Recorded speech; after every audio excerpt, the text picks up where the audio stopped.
महाभारत का युद्ध होने के पीछे वैसे तो कई कारण थे, मगर सबसे मुख्य कारण था शकुनी। शकुनी अपने भांजे दुर्योधन के कान भरता था, उसे भड़काता था। शकुनी अपने पासों से जो भी मांगता वो उसे पाता था, जिसके कारण पांडव चौसर का खेल हारे और बाद में द्रौपदी का चीरहरण हुआ। मगर शकुनी ने यह सब किया क्यों? आखिर इसके पीछे उसका असली मकसद क्या था? उसका मोटिव क्या था? आज इस वीडियो में मैं इसी पर बात करने वाला हूँ। महाभारत के युद्ध से पहले भीष्म पितामह धृतराष्ट्र के लिए सही वधु या वाइफ ढूंढ रहे थे। तभी उन्हें गांधार नरेश के बारे में पता चला। उस समय जो गांधार राज्य था उससे निकला कांधार, जो आज अफगानिस्तान में पड़ता है। गांधार नरेश आज के अफगानिस्तान के राजा थे, जिन्हें गंधर्व नरेश भी कहा जाता था। अब भीष्म पितामह पहुंचे गंधर्व नरेश के पास और कहा कि मैं आपकी बेटी गांधारी का हाथ मांगता हूँ कुरुवंश के राजा के लिए, जिनका नाम है धृतराष्ट्र। धृतराष्ट्र अंधे थे। अब ये जो गांधार राज्य था ये बहुत छोटा था और गांधार नरेश की क्षमता नहीं थी कि वो भीष्म पितामह के प्रस्ताव को ठुकरा दें। इसीलिए वो चुप रहे और धृतराष्ट्र और गांधारी की शादी हो गई। मगर शादी के बाद भीष्म पितामह को एक ऐसी बात पता चली जिसे पता लगने के बाद उन्हें लगा कि उनके साथ धोखा हुआ है। गांधारी एक मांगलिक थी और धृतराष्ट्र से शादी से पहले उसकी शादी एक बकरे से कराई गई थी और बाद में बकरे की बलि दी गई। हिंदू धर्म में मान्यता है कि जिसका मंगल बहुत भारी होता है उसकी पत्नी की जल्दी मृत्यु हो सकती है, और उल्टा भी होता है। इससे बचने के लिए स्त्री की शादी कभी पेड़ से, नारियल से या फिर बकरे से कराई जाती है ताकि अनहोनी को टाला जा सके।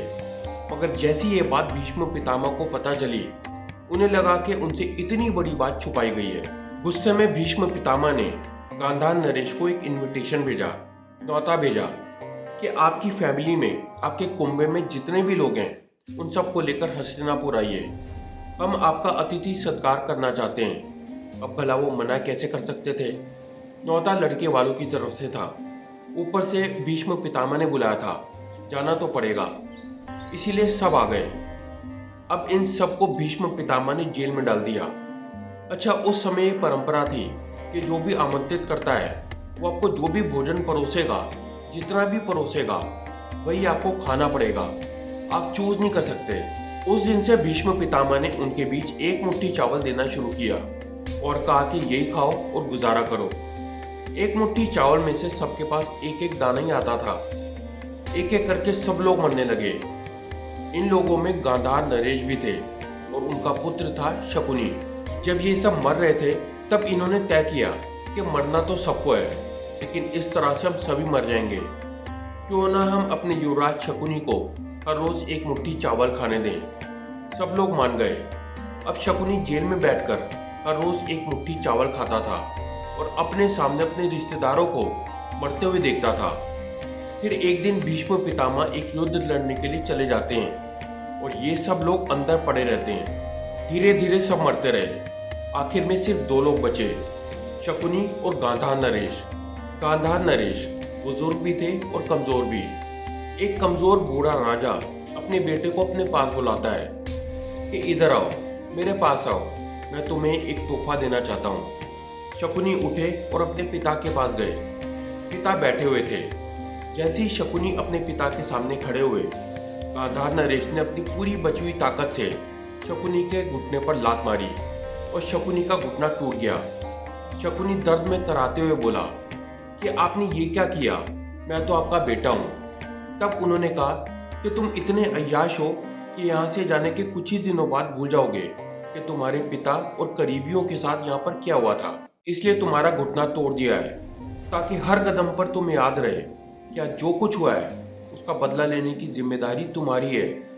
ये एक मुट्ठी चावल तुम्हें हर रोज इसलिए खिला रहे हैं ताकि तुम जीवित रहो और जब यहाँ से निकलो तो कुरुवंश से, हस्तिनापुर से गांधार का बदला ले सको। मैंने तुम्हें अपाहिज बना दिया है, मगर अब तुम्हें एक शक्ति भी देता हूँ। जब मैं मर जाऊँ तो मेरा अंतिम संस्कार मत करना, मेरी हड्डियों के दो पासे बनवाना।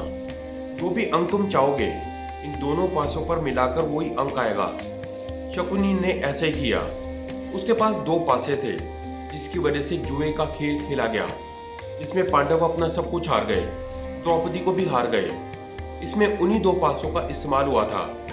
शकुनी ने सब इसलिए किया क्योंकि उसने प्रण लिया था कि मैं सारा कुरुवंशी बर्बाद कर दूंगा।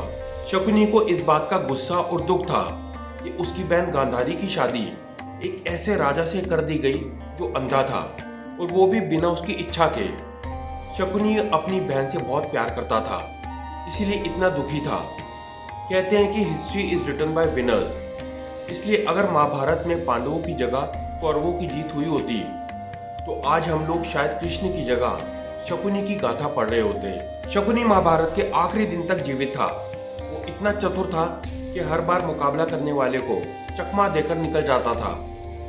शकुनी ने भीष्म पितामह को बाणों की शैया पर आखिरी सांस लेते देखा, द्रोणाचार्य का सर धड़ से अलग होते देखा, कर्ण की अन्याय से मृत्यु, कौरवों का विनाश, सब कुछ शकुनी के सामने हुआ। मगर शकुनी मन ही मन में खुश था क्योंकि उसने अपने पिता को दिया हुआ वचन पूरा कर लिया था, कुरुवन से बदला ले लिया था। युद्ध के 18वें दिन सहदेव ने शकुनी को युद्ध के लिए ललकारा। पांडवों में सहदेव सबसे ज्यादा ज्ञानी थे। वो शकुनी के मन की बात जानते थे। वो जानते थे कि शकुनी ने ही कौरवों को पांडवों के खिलाफ भड़काकर ये युद्ध करवाया था। शकुनी को समझाने की कोशिश भी की थी कि अब वो ये जंग छोड़ दे, क्योंकि उसने जो चाहा था वो हासिल कर लिया था। अब उसे गांधार लौटकर राज करना चाहिए। शकुनी को पछतावा हुआ और वो सहदेव से बातें करने लगा। जिस तरह से एक बुजुर्ग अपने अतीत के बारे में बच्चों को बताता है, उसी तरह से शकुनी सहदेव को अपने अपराधों के बारे में बताने लगा। किस तरह से लाक्षागृह रचा गया, भीम को जहर दिया गया, किस तरह से अभिमन्यु को चक्रव्यूह में फंसाया गया, सब कुछ। उसने कहा कि अब वो और नहीं जी सकता और अब उसमें इस बोझ को उठाने का साहस भी नहीं रहा। शकुनी ने बाल चलाना शुरू किया। उसे पता लग चुका था कि अब उसका अंत आ चुका है। सहदेव ने शकुनी का सर काटकर उसका अंत कर दिया। इतने पाप करने के बावजूद भी माना जाता है कि शकुनी को स्वर्ग प्राप्त हुआ, क्योंकि उसने अपना कर्तव्य निभाया, अपने पिता को दिया हुआ वादा पूरा किया। अगर आपको शकुनी की ये कहानी पसंद आई हो तो इस वीडियो को लाइक करें, शेयर करें और चैनल को सब्सक्राइब करें।